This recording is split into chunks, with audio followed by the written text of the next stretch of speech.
Hello everyone, welcome to education rise. दोस्तों, हिंदी साहित्य कक्षा 12 के इंपॉर्टेंट क्वेश्चन आंसर्स हम देख रहे हैं। आइए देखते हैं कुछ महत्वपूर्ण और प्रश्न उत्तर। दूसरे प्रश्न से शुरुआत करेंगे। रिक्त स्थानों की पूर्ति।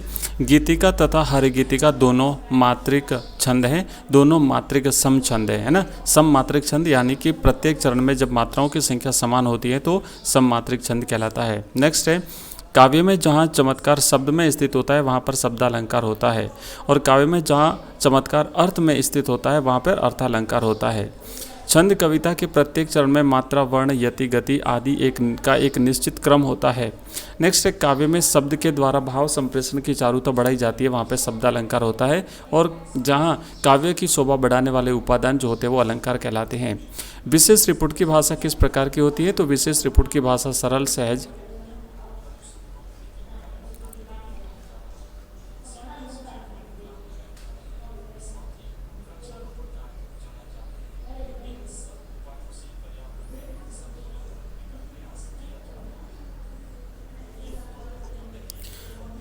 नेक्स्ट प्रश्न है 12वां। रामचंद्र शुक्ल के पिताजी को किसके नाटक अति प्रिय थे? तो आचार्य रामचंद्र शुक्ल जी के पिताजी को भारतेंदु हरिश्चंद्र के नाटक अति प्रिय थे। धर्म के कितने लक्षण बताए गए हैं? सुमिरनी के मन के अध्याय के आधार पर उत्तर दीजिए। तो लिखेंगे सुमिरनी के मन के पाठ में धर्म के 10 लक्षण बताए गए हैं। देवसेना का गीत के कवि का नाम बताइए। तो देवसेना का गीत के कवि का नाम है जयशंकर प्रसाद। विशेष लेखन की भाषा शैली कैसी होनी चाहिए? तो विशेष लेखन की भाषा सरल और समझ में आने वाली होनी चाहिए। इसकी शब्दावली विशेष तकनीकी वाली होनी चाहिए। विशेष लेखन के अंतर्गत कौन कौन से लेखन आते हैं? तो विशेष लेखन के अंतर्गत जो है वो रिपोर्टिंग, फीचर, टिप्पणी, साहित्य कार, लेख, समीक्षा, स्तंभ आदि आते हैं। अरुण यह मधुमेह देश हमारा कविता को किस रूप में प्रस्तुत किया गया है? अरुण यह मधुमेह देश हमारा कविता को जयशंकर प्रसाद ने भारतवर्ष की विशिष्टता और पहचान के रूप में पेश किया है। घड़ी के दृष्टांत से लेखक ने किस पर व्यंग्य किया है? तो धर्म के उपदेशकों पर व्यंग्य किया है। एक कम कविता का वर्ण विषय क्या है? तो इसमें कवि भ्रष्टाचारी लोगों की निंदा करता है, और जो लोग धोखाधड़ी और गलत तरीके से धन अर्जित करते हैं उनकी भी इसमें निंदा की गई है। खाली कटोरे में बसंत का उतरना से तात्पर्य भिखारियों के कटोरे भीख से भर जाते हैं। कविता के कितने घटक हैं? 7 घटक हैं। नाटक साहित्य की कैसी विधा है? नाटक जिसे पढ़ा, सुना और देखा जा सकता है। कहानी क्या है? तो कहानी जो है वो इसका असीमित क्षेत्र होता है, पूर्ण स्वतंत्र और प्रभावशाली होता है। ठीक है, बाकी के जो क्वेश्चन है ये हमने पिछले वीडियो में किए थे। नेक्स्ट क्वेश्चन है, निसंदेह शब्द को लेकर लेखक ने किस प्रकार का जिक्र किया है? तो शुक्ल जी ने समवयस्क हिंदी प्रेमियों की मंडली में प्राय बातचीत करते समय निसंदेह इत्यादि शब्द का अत्यधिक प्रयोग करते थे। यहाँ पर उर्दू भाषा लोगों को उनकी बोली कुछ अनोखी लगती थी, इस कारण उन्होंने शुक्ल जी की मंडली वालों का नाम निसंदेह रख दिया था। लेखक के संग्रहालय से नेहरू जी का किस तरह का संबंध दिखाया गया है? पाठ कच्चा चिट्ठा के आधार पर बताइए। तो लेखक नेहरू जी से ही संग्रहालय के नए भवन का शिलान्यास कराना चाहते थे। नेहरू जी ने बम्बई के विख्यात इंजीनियर से भवन का नक्शा बनवाया था और निश्चित समय पर भवन का शिलान्यास किया था। इससे स्पष्ट है कि नेहरू जी का संग्रहालय से गहरा संबंध था। मैंने भ्रमवश जीवन संचित मधुकरियों की भीख लुटाई, पंक्ति का भाव स्पष्ट कीजिए। तो आप लिखेंगे कि देवसेना निराश और दुखी होकर जीवन के उस समय को याद करती हैं जब उसने स्कंदगुप्त से प्रेम किया था।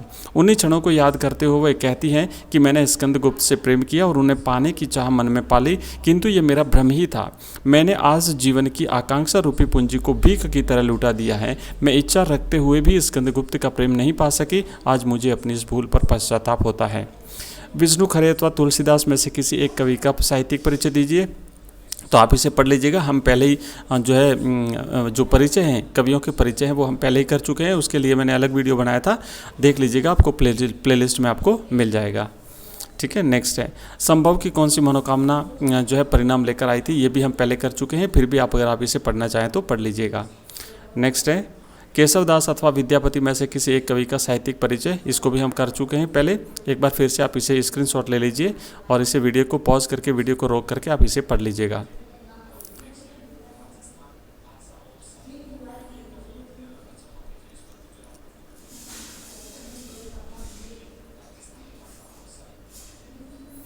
बड़ी हवेली की बड़ी बहुरिया ने हरगोविंद को क्यों बुलाया था? संक्षेप में लिखिए, लिख देंगे आप। ठीक है, इसको इसी तरह से लिख दीजिएगा।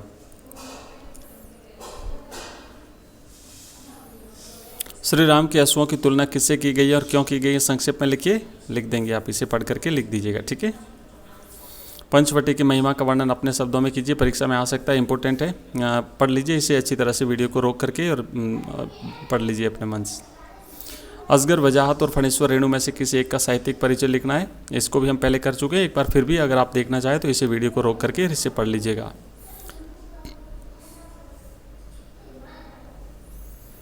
इसके पीडीएफ मैं भी आपको थोड़ी देर में टेलीग्राम चैनल पर अवेलेबल करा दूंगा।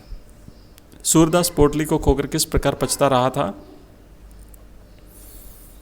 पढ़ लीजिए इसे भी। नेक्स्ट है पर्वतारोहण संस्थान से आप क्या समझते हैं।